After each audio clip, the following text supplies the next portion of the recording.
to HRS Academy. Myself Sheikh Wasim. I welcome you on HRS Academy. So last time हमने क्या देखा था? हमने देखा था सेकंड चैप्टर शुरू किए थे हम लास्ट टाइम, पाइथागोरस थ्योरम। उसमें हमने देखा पाइथागोरस थ्योरम, पाइथागोरस का ट्रिपलेट क्या होता है, 30, 60, 90 का थ्योरम देखा है, 45, 45, 90 का थ्योरम देखा है। उसके बाद similarity of right angle triangles देखा है, जिसमें अगर हम एक राइट एंगल ट्रायंगल पे हाइपोटेनस पे एक परपेंडिकुलर ड्रॉ करते हैं तो वो जो तीनों भी राइट एंगल ट्रायंगल से एक दूसरे को सिमिलर हो गए। फिर थ्योरम ऑफ ज्योमेट्रिक मीन देखा है। उसके आगे हमने पाइथागोरस थ्योरम और उसका कन्वर्स देखा। अभी हम क्या करते हैं, प्रैक्टिस सेट 2.1 देखते हैं। इसमें सबसे पहला क्वेश्चन है हमारा, identify with reason which of the following are Pythagoras triplets. ठीक है, आइडेंटिफाई हमें क्या करना है, पाइथागोरस ट्रिपलेट्स है या नहीं फाइंड करना है। तो हम पहला क्वेश्चन लेते हैं, क्या दिया है हमको, 3, 4, 5, 3, 5, 4। ठीक है, ये हमें तीन नंबर्स दिए और हमको आइडेंटिफाई करना है कि पाइथागोरस ट्रिपलेट है या नहीं है। तो हम कैसा करेंगे, पाइथागोरस ट्रिपलेट है या नहीं, हम इसमें से देखेंगे सबसे बड़ी वैल्यू कौन सी है। सबसे बड़ी वैल्यू क्या है, 5। ठीक है, अब ये जो 5 है इसका अलग से स्क्वायर ले लेंगे। ठीक है, ये 5 का अलग से स्क्वायर लेंगे, जो भी वैल्यू आएंगे इसको एक लिख लेंगे अलग से, इक्वेशन 1 पुट कर देंगे। और जो रिमेनिंग 2 है, ये 3 और 4, ये जो भी जो सबसे बड़ा नहीं उससे जो छोटा है वो दोनों की स्क्वायर करके वो दोनों का सम करना है। अगर वो दोनों की वैल्यू सेम आती है तो ये क्या हो जाएगा हमारा, ये दोनों का वैल्यू सेम आएगा तो हमारा पाइथागोरस ट्रिपलेट हो जाएगा। ठीक है, तो चलो प्रूफ करते हैं। प्रूफ तो कैसे करेंगे हम पहले क्या करेंगे, 5 स्क्वायर लेंगे। ठीक है, पहले तो लिखेंगे we know that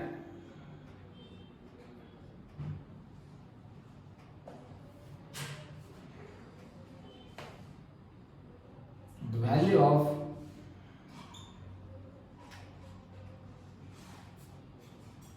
square of largest number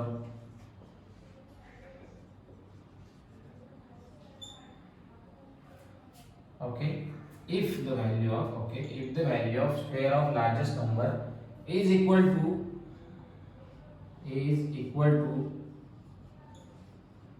the, ये किसके इक्वल होना चाहिए, इसका स्क्वायर का वैल्यू ये दोनों के सम के स्क्वायर की सम के इक्वल। ठीक है, is equal to sum of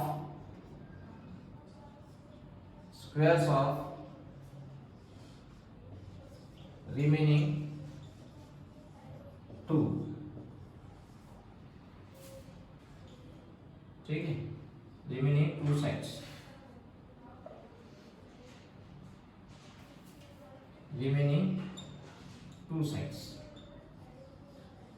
ठीक है, तो हम यहाँ पे करते हैं। ठीक है, इधर लेते हैं, इसका आंसर लिखते हैं। तो इसके हिसाब से कैसा हो जाएगा, value of square of largest number. Largest number मतलब क्या होता है हमारा, इसको हम हाइपोटेनस भी लिखते हैं। ठीक है, हाइपोटेनियस, इसको हम हाइपोटेनस भी लिखते हैं। अगर ये हाइपोटेनस बन रहा है, ये दोनों इक्वल हो रहा है, किसका हाइपोटेनस का स्क्वायर इक्वल टू रिमेनिंग 2 के इक्वल हो रहा है। कितना, रिमेनिंग 2 का वो दोनों के स्क्वायर के इक्वल हो रहा है, sum of squares of remaining 2 sides. अगर वो इक्वल हो रहा है तो हम क्या बोल सकते हैं, ये पाइथागोरस ट्रिपलेट है।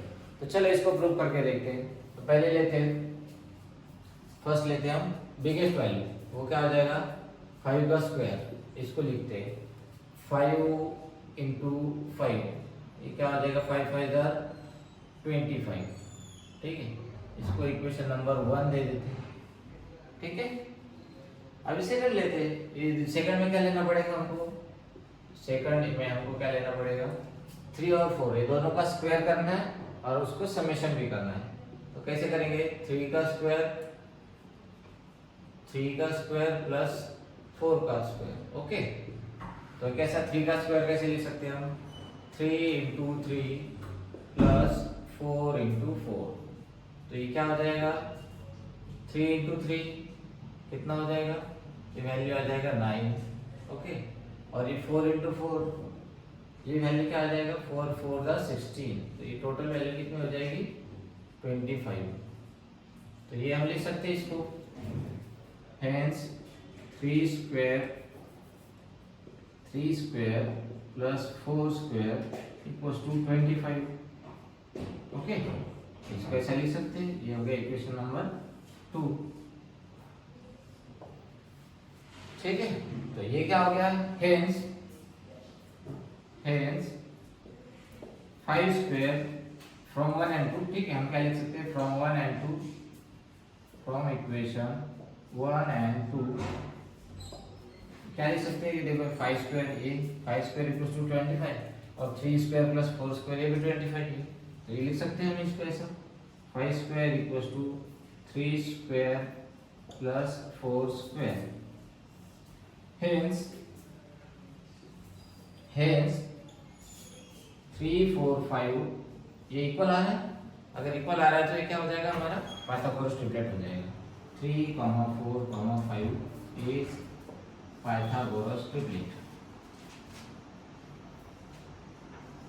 पाइथागोरस ट्रिपलेट, बस यही हमको प्रूव करना था, यही आइडेंटिफाई करना था, ये पाइथागोरस ट्रिपलेट है। ठीक है, अभी नेक्स्ट क्वेश्चन लेते हैं। अभी हमको और क्या दिया गया है, 4, 9 और 12, तो उसको भी प्रूव करेंगे। ठीक है, चलो अभी हमारा सेकंड लेते हैं, 4, 9 और 12।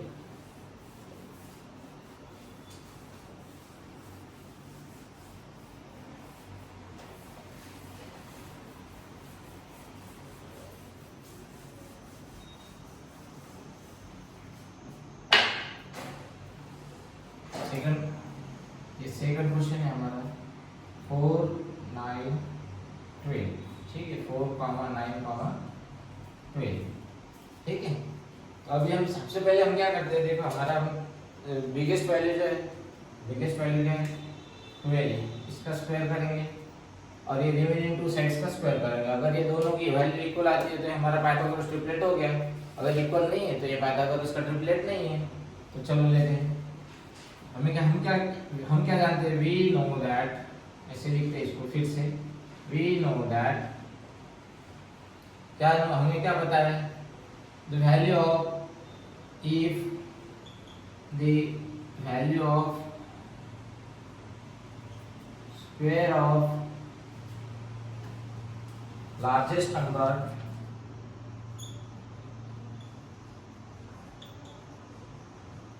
लार्जेस्ट नंबर हमारा जो नॉर्मल क्या होता है, हाइपोटेनियस का होता है, हाइपोटेनियस का is equal to sum of squares of remaining 2।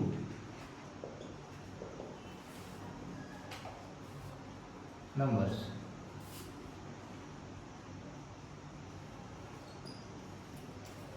ठीक है, देन हम क्या बोल सकते हैं, then the three values are given three values are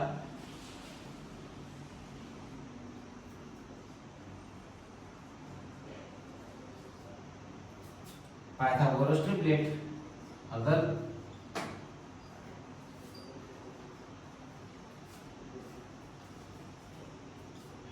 ऐसा है, ये लार्जेस्ट नंबर के जो स्क्वायर है, ठीक है, स्क्वायर ऑफ लार्जेस्ट नंबर यानी कि 12 का स्क्वायर जो भी आएगा, अगर वो इक्वल है, ठीक है, इक्वल है किसके, सम ऑफ स्क्वायर्स ऑफ रिमेनिंग 2, ये दोनों के स्क्वायर का सम इसके इक्वल है, तो वो क्या हो जाएगा, हमारा पाइथागोरस ट्रिपलेट हो जाएगा। तो चलो देखते हैं कि नहीं। तो हम क्या करते हैं, सबसे पहले वाला लेते हैं, फर्स्ट बिगेस्ट वैल्यू क्या है हमारा 12 का स्क्वायर लेते हैं, क्या हो जाएगा 12 into 12 का स्क्वायर क्या हमारा 12 ठीक है, ये 144। ठीक है, और अभी हम सेकंड में क्या करेंगे, इसको इक्वेशन नंबर 1 दे देते हैं पहले। इस सेकंड वैल्यू में हमको क्या करना होता है, सेकंड में हमको ये रिमेनिंग 2 है, इनका स्क्वायर लेना है और उनका एडिशन करना है। ठीक है, तो रिमेनिंग 2 क्या है हमारा 4, उसका स्क्वायर करते हैं और 9 उसका भी स्क्वायर करते हैं, दोनों का सम कर लिए। 4 का स्क्वायर क्या आएगा 4 into 4 प्लस 9 into 9, तो ये क्या हो जाएगा 4 4 जार 16 प्लस 9 9 जार 81, ठीक है। तो ये इक्वल टू क्या हो जाएगा 97। तो ये क्या हो गया 4 square plus 9 square equal to 97। पर हमें ये क्या दिख रहा है, ये 12 का स्क्वायर और ये 4 स्क्वायर प्लस 9 स्क्वायर ये दोनों सेम आ रहे हैं क्या, नहीं आ रहे। तो इसका मतलब क्या हो गया, ये हमारा पाइथागोरस ट्रिपलेट नहीं है। हेंस हम क्या लिख सकते हैं, फ्रॉम 1 एंड 2, फ्रॉम 1 एंड 2 हम क्या लिख सकते हैं, 12 square does not equal to 4 square plus 9 square, ठीक है। ये नॉट इक्वल टू, हेंस अगर ये इक्वल नहीं है तो हम क्या कह सकते हैं, हेंस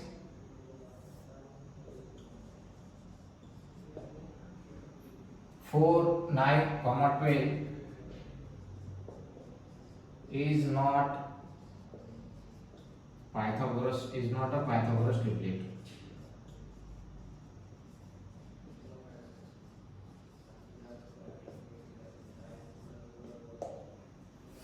ओके, ये पाइथागोरस का ट्रिपलेट नहीं है। तो चलो ऐसे ही आप बाकी के सॉल्व करके देखो। ये क्वेश्चन नंबर 1 में 3 4 5 और 6, ठीक है, ये चार आप सॉल्व करके देखो। हम लोग लेते हैं क्वेश्चन नंबर 2, ठीक है। तो चलो आगे बढ़ते हैं। क्वेश्चन नंबर 2, क्वेश्चन नंबर 2 में हमें क्या दिया है, फिगर दी है MNP, ट्रायंगल MNP, ओके, ऐसा ट्रायंगल दिया गया है, ये 90 डिग्री का है, MN और ये P, ठीक है। और N से एक परपेंडिकुलर ड्रॉ किया है Q को, ओके, यहाँ पे भी एक परपेंडिकुलर, ठीक है, NQ। और क्या पूछा गया हमको, angle MNP equals to 90 degree, क्या गिवन है, angle MNP equals to 90 degree, ठीक है। और क्या दिया है, segment NQ is perpendicular to MP, NQ is perpendicular to MP, ठीक है। ये MNP, एंगल MNP ये 90 डिग्री है, और ये NQ परपेंडिकुलर टू MP, ठीक है। ये दो कंडीशन दी, और क्या दिया है, MQ equals to 9, if MQ equals to 9 और QP equals to 4, QP equals to 4, MQ का है हमारा MQ, ये हो गया 9 और ये QP ये 4 दिया है। तो हमें क्या पूछा गया है, फाइंड NQ, हमें पूछा गया है NQ फाइंड करने के लिए। NQ कहाँ पे है, देखो NQ को जरा, ये वाला है, ठीक है। तो हम इसको कैसे आंसर कैसे निकालेंगे इसका, देखो हमें ये क्या दिया है, ये ट्रायंगल है, right angle triangle MNP, angle MNP 90 degree, मतलब ये राइट एंगल ट्रायंगल हो गया। और उसी में क्या दिया गया है हमको, NQ is also perpendicular to MQ, ये NQ परपेंडिकुलर टू MQ, मतलब ये परपेंडिकुलर हो गया। ये हम इसमें कौन से ये यूज कर सकते हैं, यहाँ पे NQ फाइंड करने के लिए हमें MQ और QP भी दिया है, हाइपोटेनस को जो दो साइड में डिवाइड कर रहा है वो भी दिया है। तो ये क्या हो जाएगा हमारा, ये Q पॉइंट हमारा ज्योमेट्रिक मीन हो जाएगा। तो ज्योमेट्रिक मीन का फार्मूला हमारे पास है, ठीक है। तो वो हिसाब से हम ये NQ स्क्वायर इक्वल्स टू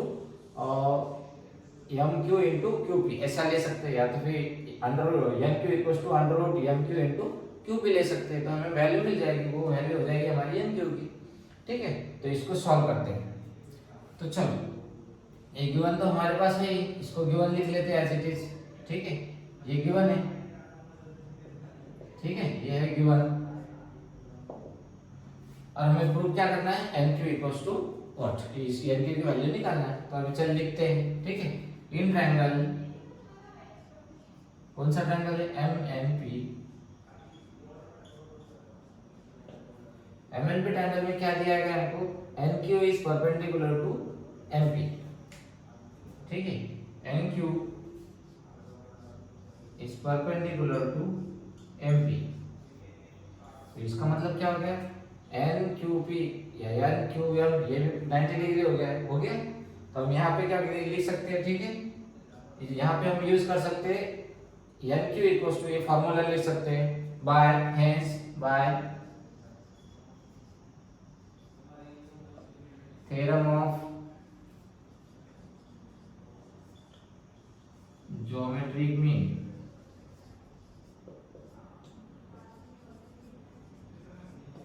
ये थ्योरम ऑफ ज्योमेट्रिक मीन क्या कहता है हमको? हम क्या कर सकते हैं, एन क्यू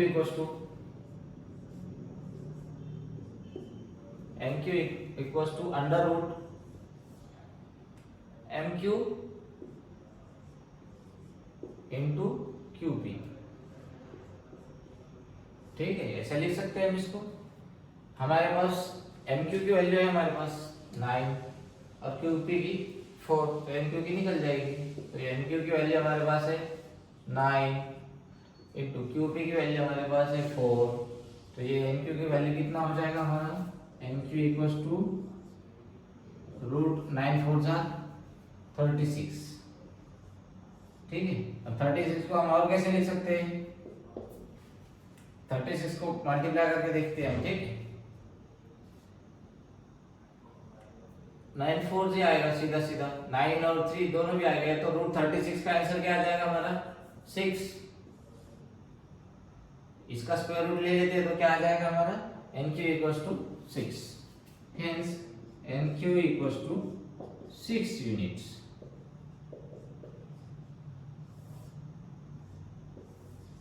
अब ये हमें फाइंड आउट करना था एम क्यू की वैल्यू।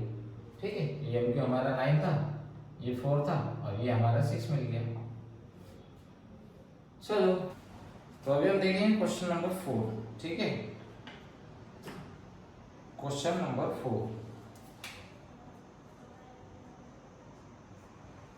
क्वेश्चन नंबर 4 क्या बता रहा है हमारा, फाइंड एक डायग्राम दी है। ठीक है, P S R. Okay, P S R, ये पॉइंट पी है, ये एस है और ये पॉइंट आर है। ठीक है, एंगल एस पे जो बन रहा है वो 90 डिग्री का है। ठीक है, और क्या दिया है हमें, एस आर इक्वल टू 6 दिया है। ओके, और एंगल पी इक्वल टू 30 दिया है। ओके, और हमें क्या बोला है, find RP and PS using the information given in triangle PSR. हमें क्या दिया है, आरपी को फाइंड करने के लिए बोला है और पीएस को फाइंड करने के लिए बोला है। ये आरपी और ये पीएस, ठीक है, ये दोनों को फाइंड करने के लिए बोला है। तो देखो हमें यहाँ पे क्या दिया गया है, इन ट्रायंगल पीएसआर लिखते हैं, इन ट्रायंगल पीएसआर एक एंगल हमारा 90 degree, angle PSR equals to angle PSR equals to 90 degree given है। और क्या गिवन है हमको, angle SPR and angle SPR equals to 30 degree. तो देखो ये क्या हो गया, एक एंगल 90 का हो गया, दूसरा 30 का हो गया। इसका मतलब क्या हो जाएगा, हमारे पास ट्रायंगल के तीनों साइड्स की, तीनों एंगल की समेशन 180 डिग्री होती है। तो ठीक है, वी नो दैट, लिखते हैं वी नो दैट, हमें क्या पता है,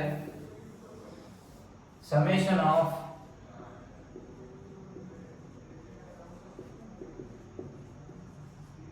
all three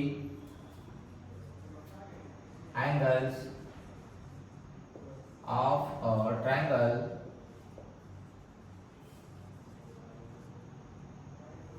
okay, summation of all three angles of a triangle is equal to 180 degree.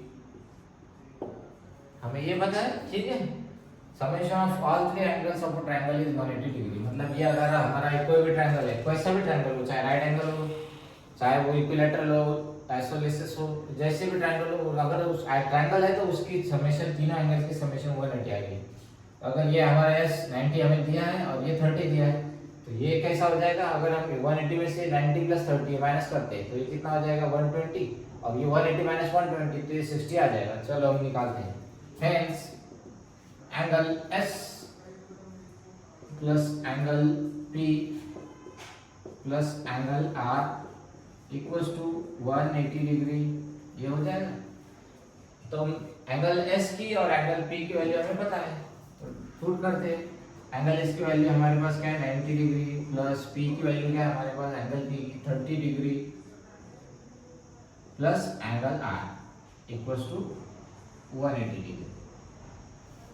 अभी क्या करते हैं हम, ये 90 प्लस 30 कितना हो गया 120, ठीक है। 120 plus angle R equals to 180 degree, ठीक है, हो गया।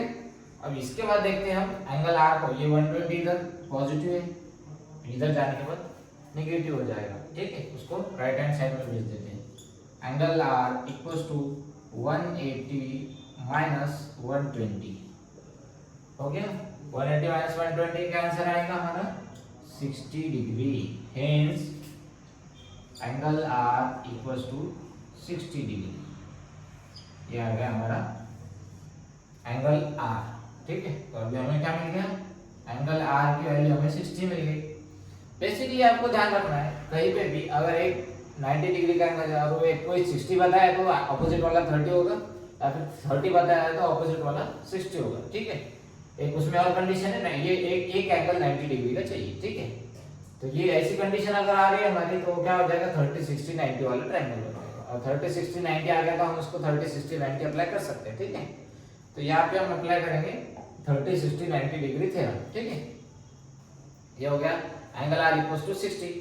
तो अभी हम यहाँ पे पुट करेंगे, हमें क्या पता है SR इक्वल्स टू वैल्यू पता है, ठीक है।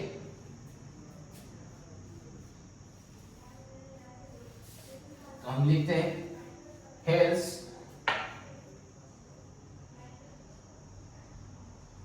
Triangle PSR is 30 60 90 degree triangle.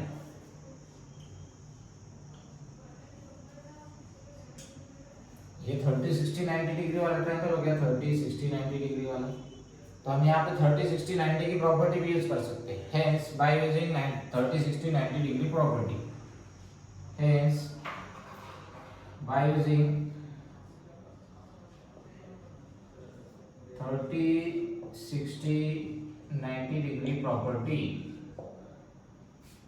हम क्या बोल सकते हैं, अगर ये ट्रायंगल 30 60 90 का है तो हम क्या बोल सकते हैं SR, ये जो हमें दिया है ये SR किसके ऑपोजिट है, एंगल 30 का ऑपोजिट।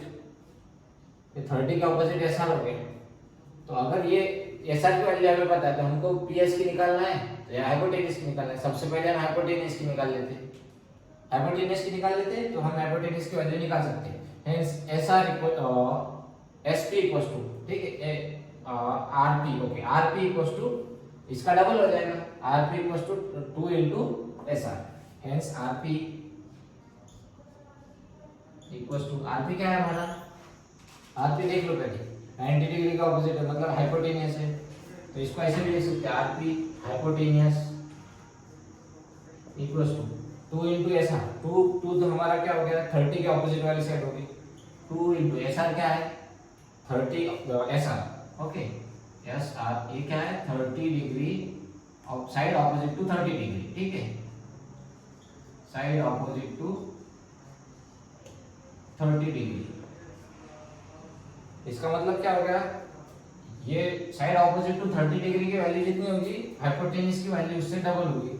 तो साइड ऑपोजिट टू 30 डिग्री क्या है हमारी SR, ये 6 है, तो इसकी हाइपोटेनस की वैल्यू इससे डबल हो जाएगी। इसका मतलब तो ये कितना हो जाएगा, ये 6 है तो ये उसकी 2 टाइम्स हो जाएगी, कितनी हो जाएगी फिर, ये हो जाएगी 6 into 2। हेंस हम लिख सकते हैं इसको, ठीक है। अभी देखते हैं कैसे लिखते हैं उसको। हेंस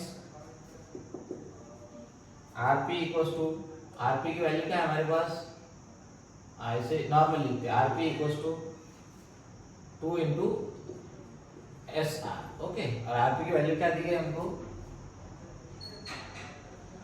RP की वैल्यू हमें फाइंड आउट करना है। RP equals to 2 into SR की वैल्यू क्या है, SR की वैल्यू हमें दी गई है 6, हेंस आरपी इक्वल्स टू 12। तो ये हमें पहला आंसर मिल गया, ठीक है, आरपी इक्वल्स टू 12 यूनिट। ये हमें पूछा गया था आरपी की वैल्यू, ये हमने फाइंड आउट कर ली। अभी जो भी है सेकंड वाली हमको ये हमें मिल गया 12, ठीक है।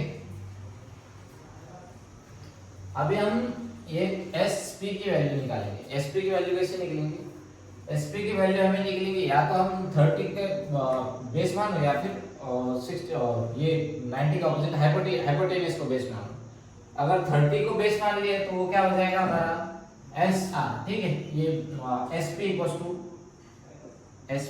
टू ठीक है, अज्यूमिंग 30 हमारे यहाँ पे 30 है, ठीक है, ये 30 को लेंगे हम। एसपी इक्वल्स टू ये क्या है 30 के √3, ये जितना भी वैल्यू है इसका √3 आएगा, ठीक है, मल्टीप्लाइड का √3। तो SP equals to √3 into SP equals to √3 into SR, ठीक है। ये क्या आ जाएगा एसपी मतलब side opposite to 60 degree, okay. तो इसको हम ऐसे भी लिख सकते हैं side opposite to 60 degree angle equals to, side opposite to 60 degree क्या है एसपी, ठीक है। ये हो जाएगा √3 into equals to √3 into value of 30 degree, value of side opposite to 30 degree, okay.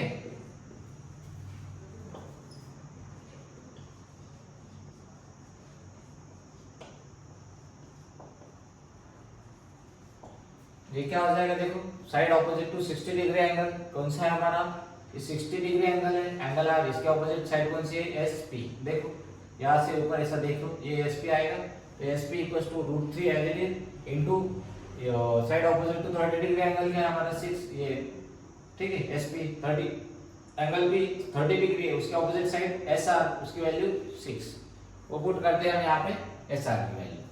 Hence SP equals to क्या हो जाएगा √3 इनटू 6। इसको हम कैसे लिख सकते हैं एसपी इक्वल्स टू 6√3, ठीक है। या तो हम इसको ऐसे भी लिख सकते हैं, ठीक है। ये तो हमारा ये एसपी आ गया या पीएस आ गया, ठीक है। एसपी बोलो पीएस बोलो, ये आ गया 6√3, ठीक है। इसको हम कैसे लिख सकते हैं 6√3, ठीक है। या तो इसको हम अगर हमको इससे नहीं निकालना है, हमको निकालना है हाइपोटेन्यूज की वैल्यू से, हमको ये 30 वैल्यू की बेस अज्यूम नहीं करना है, हमको अगर हाइपोटेन्यूज का अज्यूम करना है तो हम कैसे लिखेंगे इसको, और में लिख सकते हैं, यहाँ पे लिख लो और, ठीक है। और हम क्या लिख सकते हैं एसपी इक्वल्स टू, एसपी मतलब side opposite to 60 degree angle, side opposite to 60 degree angle equals to क्या हो जाएगा ये side opposite to 60 degree angle equals to √3/2 of hypotenuse into hypotenuse. अब हाइपोटेन्यूज क्या होता है 90 डिग्री के ऑपोजिट में होता है, 90 डिग्री एंगल के ऑपोजिट में हाइपोटेन्यूज होता है। तो ये क्या हो जाएगा side opposite to 60 degree angle है। अब ये क्या कौन सी साइड है हमारी, ये 60 डिग्री एंगल के opposite SP, hence SP equals to √3/2 into hypotenuse, √3/2 as it is ले लेंगे इनटू हाइपोटेन्यूज की वैल्यू क्या है हमारी आगे 12 आ गई, ठीक है। चलो ये 12 पुट करते हैं, इसको डिवाइड करते हैं, 2 1 जा 2 2 6 जा 12, तो एसपी इक्वल्स टू 6√3 आ जाएगा। आंसर सेम आ रहा है हमारा दोनों साइड में 6√3 यूनिट्स, ठीक है। देखो ये यहाँ पे भी 6√3 आया, 6√3 यूनिट्स, और वहाँ पे भी 6√3 आया, ठीक है। देखो ये चाहे इधर से लो या इधर से लो, 30 डिग्री बेस ले लो तो भी चलेगा या 90 डिग्री बेस लेगा तो भी चलेगा, ठीक है। तो पहला वाला तो हमको जो एक वैल्यू दिया है उसी के हिसाब से लेना है।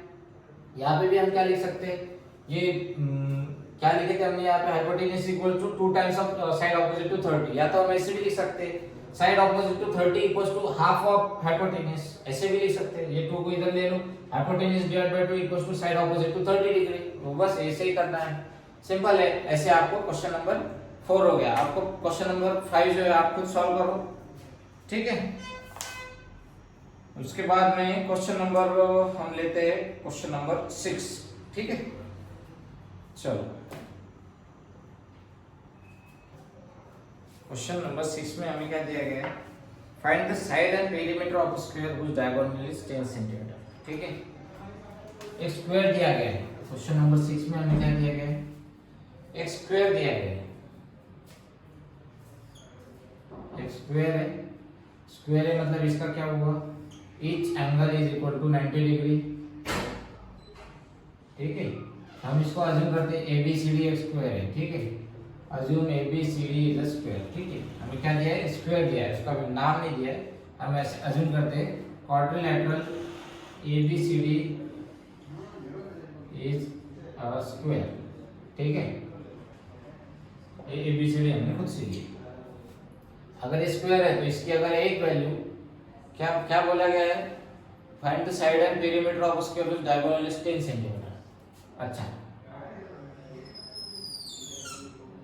अगर इसका डायगोनल 10 सेंटीमीटर का है, ठीक है,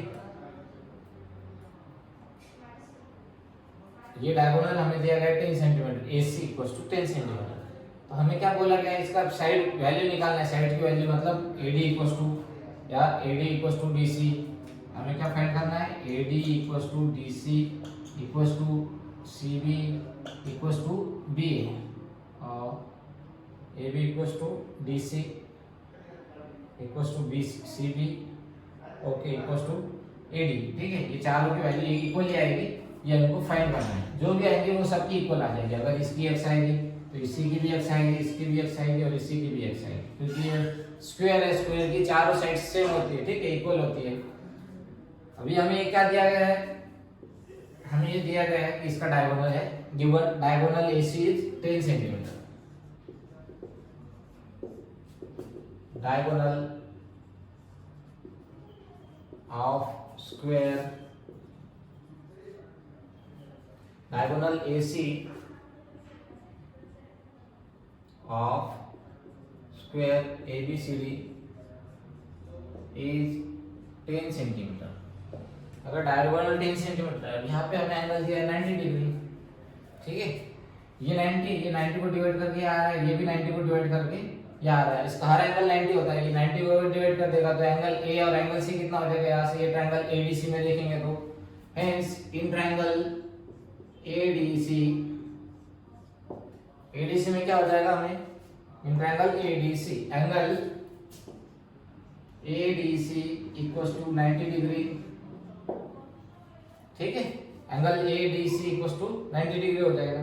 और एंगल DAC और एंगल DCA ये कैसे हो जाएंगे, ये DAB के हाफ हो जाएगा। Angle DAC equals to angle DAC equals to angle DAB by 2 हो जाएगा, इसका हाफ हो जाएगा यहाँ से, ये इसको बाइसेक्ट करता है, ये एंगल बाइसेक्टर है, ठीक है। AC क्या होता है, स्क्वायर में डायगोनल होता है, एंगल बाइसेक्टर भी होता है, ठीक है।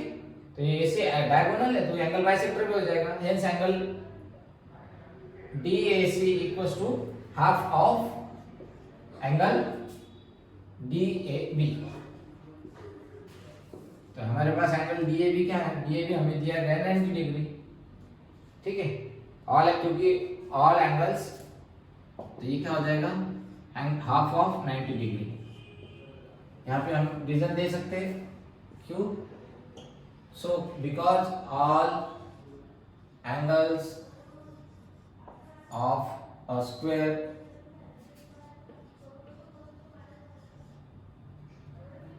इज 90 डिग्री, तो इसलिए यहाँ पे 90 डिग्री आया। तो 90 डिग्री का आप कितना हो गया, hence angle DAC equals to कितना हो गया, हाफ ऑफ 90 डिग्री, ये 45 हो गया। सिमिलरली हम क्या बोल सकते हैं, एंगल सिमिलरली, ठीक है, सिमिलरली हम क्या बोल सकते हैं, एंगल DCA ये भी ऐसे हो जाएगा, ठीक है। ये भी 90 है, ये भी डायगोनल है, ठीक है, तो ये भी बाइसेक्टर है। तो सिमिलरली हम क्या बोल सकते हैं, angle DCA equals to 45 degree. अगर ये हम देखेंगे तो ये कैसा हो जाएगा, इन ट्रायंगल ADC में अगर इसको ठीक ठाक से देखोगे तो क्या हो जाएगा, एंगल डी, ठीक है, तो एंगल डी 90 डिग्री हो जाएगा। एंगल डी ए सी 45 और एंगल डी सी ये भी 45, तो ये कौन सा हो गया हमारा 45 45 90 डिग्री वाला एंगल हो गया, ट्रायंगल हो गया, ठीक है। तो हम इसको कैसे लिख सकते हैं, hence triangle ADC is 45 90 degree triangle, ठीक है। ये अगर एंगल 45 90 डिग्री का है और हमें उसका हाइपोटेन्यूज दिया है, तो हाइपोटेन्यूज अगर दिया है तो 45 90 डिग्री में ये रिमेनिंग जो 45 डिग्री के ऑपोजिट वाली साइड्स होती है, दोनों भी जो 45 एंगल है तो उसके ऑपोजिट वाली सेम साइड्स हो जाएगी, मतलब AD और DC। तो ये कितना हो जाएगी हाइपोटेन्यूज के 1/√2, ठीक है, ये हाइपोटेन्यूज के 1/√2 आ जाएगी, ठीक है। तो ये कैसे हो जाएगा, हेंस ये AD equals to DC equals to, ये साइड इक्वल है तो ये भी क्या हो जाएगी, ये क्या कितनी हो जाएगी 1/√2 ऑफ ये क्या है AD और DC क्या है, पहले तो हमको ये देखना है AD DC क्या है, साइड ऑपोजिट टू 45 डिग्री, ठीक है, side opposite to 45 degree angle, okay. AD और DC 45 डिग्री एंगल के ऑपोजिट वाली साइड से, तो ये क्या हो जाएगा, हेंस AD और DC इक्वल्स टू क्या हो जाएगी, इनकी वैल्यू हो जाएगी हाइपोटेन्यूज डिवाइड बाय √2, ठीक है। हाइपोटेन्यूज की वैल्यू जितनी भी होगी उसको डिवाइड करना है आपको √2 से, ठीक है। तो हेंस हमें AD और DC क्या है, साइड ऑपोजिट, हमें क्या गिवन है, साइड ऑपोजिट टू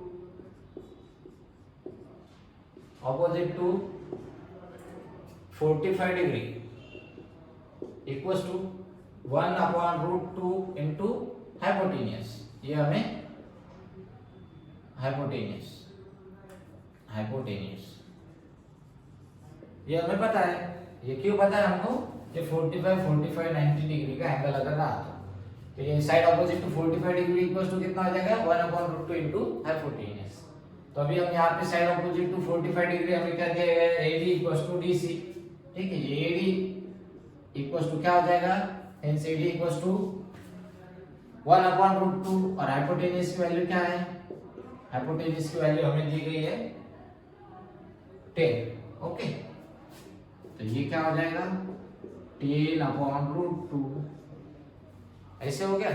तो एक तो AD equals to DC equals to और ये AD DC और ये सब इक्वल्स किसके, AB और DC BC के, BC AB equals to BC equals to X और ये सभी का वैल्यू क्या है 10/√2, ठीक है। तो ये इसकी वैल्यू मिल गई हमको 10/√2, ठीक है। ये क्या हो गया ADC और ये AD और DC CB और AB ये चारों की वैल्यू हमको मिल गई, मतलब ये हमको साइड ऑफ स्क्वायर मिल गई। और क्या पूछा गया हमको, और पेरीमीटर पूछा गया है। तो ये एक पहले तो हम इसको और एक कंडीशन में लिख सकते हैं, ठीक है। ये 10/√2 को और कैसे लिख सकते हैं, ये 10 को लिख सकते हैं 10/√2 इक्वल्स टू, ये 10 को लिख सकते हैं 5/2/√2, ठीक है, ऐसे भी लिख सकते हैं। और इसको ऐसे लिख सकते हैं 5/2 को 5 ये 2 को कैसे लिख सकते हैं √2 अगर ये √2 करेंगे तो आंसर भी 2 ही आएगा। तो ये ऐसे डिवाइड बाय √2 है ही, तो इसमें से एक √2 कट सकता है, तो ये भी ऐसा हो गया। तो हमारा आंसर ये कैसे आ सकता है, ये ऐसे भी लिख सकते हैं इसको 5√2, ठीक है, x = 5√2, ये ऐसे भी लिख सकते हैं, ठीक है। यही हमारा x और ये AD = 5√2। ये समझ में आ रहा है आपको, ये 5√2 और 10/√2 दोनों की वैल्यू सेम है, ठीक है। ये आ गया हमारा एक साइड। तो हेंस हमें क्या है, हेंस साइड ऑफ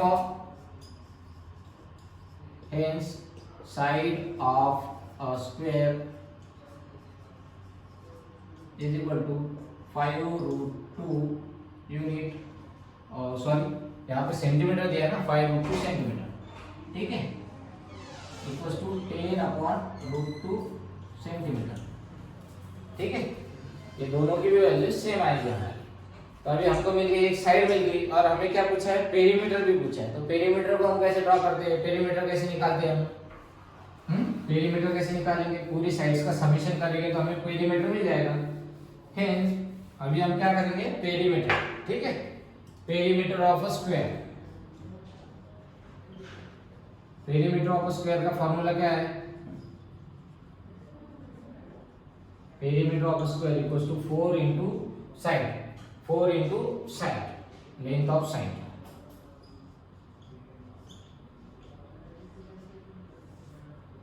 ठीक है, 4 इंटू लेंथ ऑफ साइड क्या हो गया, 4 इंटू एक्स, या फिर 4 इंटू एडी लिखो, 4 इंटू डीसी लिखो, कुछ भी लिख लो। तो एक्स की वैल्यू क्या है हमारे पास, 5√2, 4 इंटू 5√2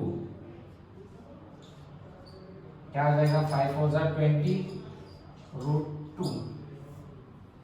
ठीक है, ये हो गया हमारा पेरीमीटर P। ठीक है, ये सेंटीमीटर। तो यही हमें प्रूव करना था। हमें साइड मिल गई 5√2 और ये पेरीमीटर मिल गया 20√2। ठीक है, तो चलो आगे बढ़ते हैं। अभी आपको ये इसमें क्वेश्चंस देखना है। क्वेश्चन नंबर 1 में 3, 4, 5, 6 ये 4, और क्वेश्चन नंबर 3 आपको सॉल्व करना है, क्वेश्चन नंबर 5 आपको सॉल्व करना है। ठीक है, वो वैसे ज़्यादा है नहीं, उसमें एक्टिविटी के तौर पर दिया है।